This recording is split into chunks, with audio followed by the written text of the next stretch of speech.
dear children, welcome to Kids Area Online. Class 1 English exam ആയിരുന്നു ഇന്ന്. Question paper നോക്കാവോ? നോക്കാം. Kids Area Online Kerala state സിലബസിൽ പഠിക്കുന്ന കുട്ടികൾക്ക് തേർഡ് ടേം ട്യൂഷൻ സ്റ്റാർട്ട് ചെയ്യുന്നത് ഡിസംബർ 29 തിങ്കളാണ്. അഡ്മിഷൻ എടുക്കാൻ താല്പര്യമുള്ളവർ ഇവിടെ നൽകിയിട്ടുള്ള വാട്സ്ആപ്പ് നമ്പറിൽ മെസ്സേജ് അയക്കാവുന്നതാണ്. 1ാം ക്ലാസ് മുതൽ 5ാം ക്ലാസ് വരെയുള്ള കുട്ടികൾക്കാണ് ട്യൂഷൻ നൽകുന്നത്. മൺഡേ മുതൽ ഫ്രൈഡേ വരെ എല്ലാ ദിവസവും വൈകിട്ട് 1 അവർ ലൈവ് ക്ലാസ് ആണ് ഉണ്ടാവുക. അതുപോലെ ഇംഗ്ലീഷും മലയാളവും എഴുതാനും വായിക്കാനും ബുദ്ധിമുട്ടുള്ള കുട്ടികൾക്ക് കിഡ്സ് ഏരിയ ഓൺലൈൻ ക്ലാസ്സുകൾ നൽകിക്കൊണ്ടിരിക്കുന്നു. അടുത്ത ബാച്ച് സ്റ്റാർട്ട് ആകുന്നത് ഏപ്രിലാണ്. മാർച്ചിലാണ് അഡ്മിഷൻ എടുക്കുക. താല്പര്യമുള്ളവർ അതൊന്ന് ഓർമ്മയിൽ വയ്ക്കുക. ഈ നമ്പറിലൊന്ന് വാട്സ്ആപ്പ് മെസ്സേജ് ആ ടൈമിൽ അയച്ചാൽ മതിയാകും.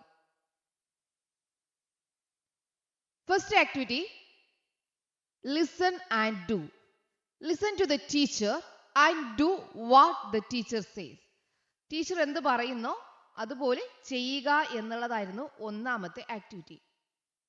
ഇതിൽ ഒരു ട്രീ കാണുന്നുണ്ട്. ട്രീയുടെ അടുത്തായിട്ടൊരു പോണ്ട് കാണുന്നുണ്ട്. ഇവിടെ 2 ഫ്ലവേഴ്സ് കാണുന്നുണ്ട്. ക്ലൗഡ് കാണുന്നുണ്ട്. ഇതൊക്കെയാണ് ഈ പിക്ചറിലുള്ളത്. ഇതിൽ ടീച്ചർ പറയുന്നത്, ഒന്നാമത് ടീച്ചർ പറഞ്ഞത് എന്തായിരുന്നു? കളർ ദ ഫ്ലവേഴ്സ് എന്നായിരുന്നു. ഫ്ലവേഴ്സ് എന്ത് ചെയ്യുക? കളർ ചെയ്യുക. ഫ്ലവേഴ്സ് കളർ ചെയ്യുക. നിങ്ങൾക്ക് ഇഷ്ടമുള്ള കളർ എന്ത് ചെയ്യായിരുന്നു? കൊടുക്കായിരുന്നു അല്ലേ? അപ്പോൾ കളർ ദ ഫ്ലവേഴ്സ് ആണ് ഒന്നാമത്തെ കാര്യം ടീച്ചർ പറഞ്ഞത്. Colour the flowers. നിങ്ങൾക്ക് ഇഷ്ടമുള്ള കളർ നിങ്ങൾ കൊടുത്തുവല്ലോ, കൊടുത്തില്ലേ? യെസ്, ഇഷ്ടമുള്ള കളർ നിങ്ങൾക്ക് നൽകായിരുന്നു. ഇവിടെയും ഫ്ലവർ ഉണ്ട്.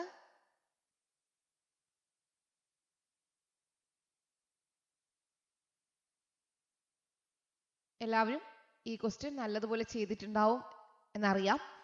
കളർ ദ ഫ്ലവേഴ്സ് ആണ് ഒന്നാമത്തെ ചോദ്യം. രണ്ടാമത്തെ ചോദ്യം എന്തായിരുന്നു? Draw a butterfly near the big flower. Big ഫ്ലവറിന്റെ അടുത്ത് ഒരു ബട്ടർഫ്ലൈയെ വരയ്ക്കുക.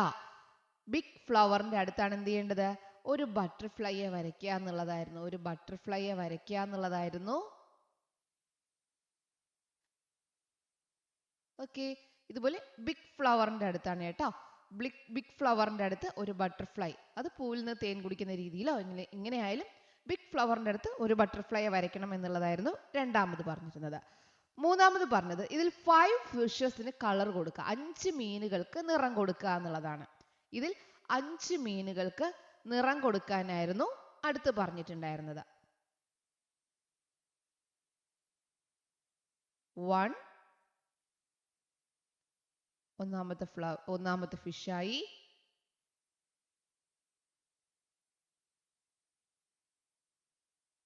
രണ്ടാമത്തത്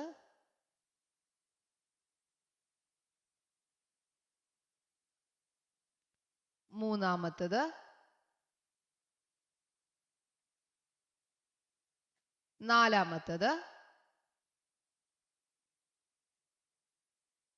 അഞ്ചാമത്തത്. ഏതെങ്കിലും 5 എണ്ണത്തിന് മാത്രമേ നിറം കൊടുക്കാവൂ കേട്ടോ. ഇവിടെ 6 മീനുണ്ട്. ഇതിൽ 5 മീനുകൾക്ക് നിറം കൊടുക്കാനായിരുന്നു മൂന്നാമത്തെ ചോദ്യം.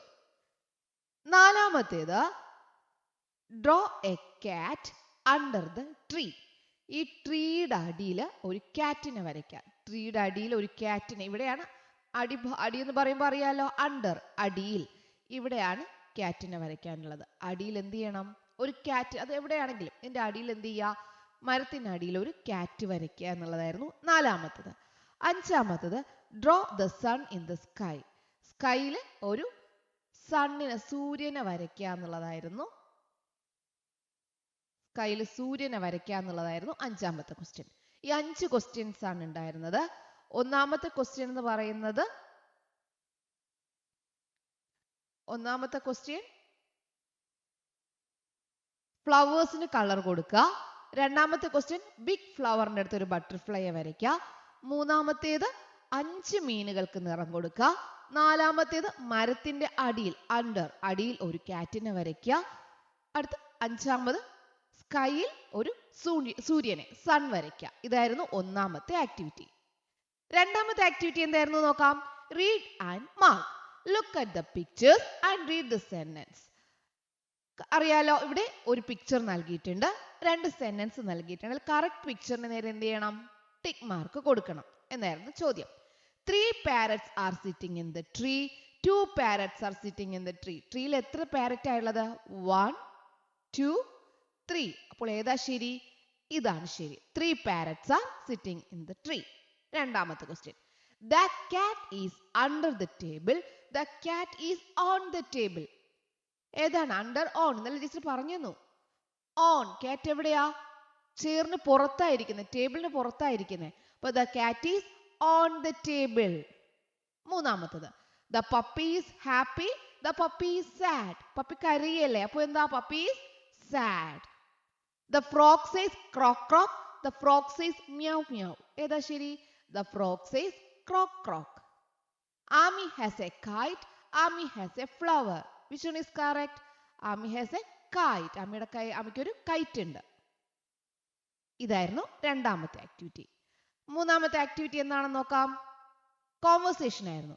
Complete the conversation. ഇവിടെ റില്ലുണ്ട്. റിൽ പെയിന്റിൽ മുങ്ങി നിൽക്കുവാണ്. അപ്പോൾ എലിഫന്റിന് മനസ്സിലായില്ല, കൂട്ടുകാരനായ എലിഫന്റിന് മനസ്സിലായില്ല ഇത് ആരാണെന്നുള്ളത്. അപ്പൊ എന്തായിരിക്കും എലിഫന്റ് ചോദിക്കുക? Who are U? നീ ആരാ? Who are U? Who are U? Who are U? നീ ആരാ? അപ്പൊ എന്ത് പറഞ്ഞു? ഐ ആം റിൽ. ഐ ആം റിൽ. ഞാൻ റില്ലാണ്. Who are you? I am റിൽ. അപ്പൊ ആന ചോദിച്ചു, എലിഫന്റ് ചോദിച്ചു, വാട്ട് ഹാപ്പൻ ടു യു? നിനക്ക് എന്ത് പറ്റി? നിനക്ക് എന്ത് പറ്റി? എന്താ പറ്റിയേ? പെയിന്റിനിൽ വീണു അല്ലെ? റെഡ് പെയിന്റിനിൽ ആര് വീണു? നമ്മുടെ ഈ റിൽ വീണു. അപ്പൊ നമ്മൾ എന്താ പറയാ? I fell. ഞാൻ വീണു. I fell. ഞാൻ വീണു. എവിടെയാ? ഇൻറ്റു. I fell into. ഞാൻ എന്തിൽ വീണു? A red paint tin. Red paint tin അല്ലെങ്കിൽ റെഡ് പെയിന്റിനിൽ വീണു എന്നും പറഞ്ഞാൽ മതി. റെഡ് എഴുതണമെന്നില്ല. I fell into a red paint tin. ഞാനൊരു റെഡ് പെയിന്റിനിൽ വീണു. ഓക്കെ. ഐ ഫെൽ ഇൻറ്റു നമ്മൾ പഠിച്ചു, അത് പാഠത്തിൽ പഠിക്കാനുണ്ട്. ഐ ഫെൽ ഇൻറ്റു ഞാൻ വീണു. എന്തിലാ വീണേ? എ റെഡ് പെയിന്റ് ടിൻ അല്ലെങ്കിൽ പെയിന്റിനിൽ വീണു. അടുത്ത ആക്ടിവിറ്റി നോക്കാം. നാലാമത്തെ ആക്ടിവിറ്റി ആഡ് മോർ ലൈൻസ് ആണ്. Sing the song together. Add more lines to it.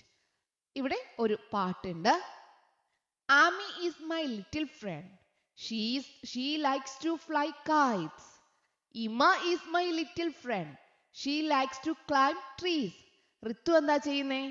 Ride bicycle. അപ്പൊ എന്താ? Ritu is my little friend. Ritu is my little friend. She likes to അതുപോലെ എഴുതുക. ഷീ ലൈക്സ് ടു ക്ലൈംബ് ട്രീസിന് പകരം എന്ത് എഴുതാം? Ride bicycle. Ride bicycle. Okay. ഇതായിരുന്നു add more lines ആയിരുന്നു നാലാമത്തെ ആക്ടിവിറ്റി.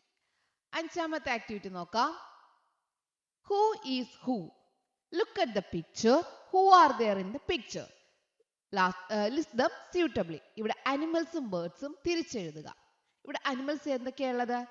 ഡോഗ് ഉണ്ട്, റാബിറ്റ് ഉണ്ട്, മങ്കി ഉണ്ട്. അപ്പൊ അനിമൽസ് ഇവിടെ എഴുതണം. Dog, rabbit, monkey. ബേർഡ്സ് ഏതൊക്കെയാ? പാരറ്റ്, ക്രോ, റൂസ്റ്റർ. പാരറ്റ്. ഇന്നലെ ടീച്ചർ ഇതിന്റെ സ്പെല്ലിംഗ് പഠിക്കാൻ പറഞ്ഞിട്ടുണ്ടായിരുന്നു. ക്രോ, റൂസ്റ്റർ. ഓക്കെ. അപ്പൊ ഇത്രയുമായിരുന്നു ഇന്നത്തെ എക്സാമിന് ചോദിച്ചിട്ടുണ്ടായിരുന്നത്. ഈ 5 ക്വസ്റ്റ്യൻസ് ആയിരുന്നു. ഇതിൽ നിങ്ങൾക്ക് കോൺവെർസേഷൻ മാത്രം ചിലപ്പോൾ ചെറിയൊരു ടഫ് വന്നിട്ടുണ്ടാവും. കോൺവെർസേഷനും നാലാമത്തെ റൈഡ് ബൈസൈക്കിളും ചിലർക്ക് അറിയാമായിരിക്കും. ഓക്കെ. എളുപ്പമാണ്, എക്സാം എളുപ്പമാണ്. ചില കുട്ടികൾക്ക് ചിലപ്പോൾ ഒരു ടഫ് തോന്നിയിട്ടുണ്ടാവാം. Okay children, bye bye. Thank U.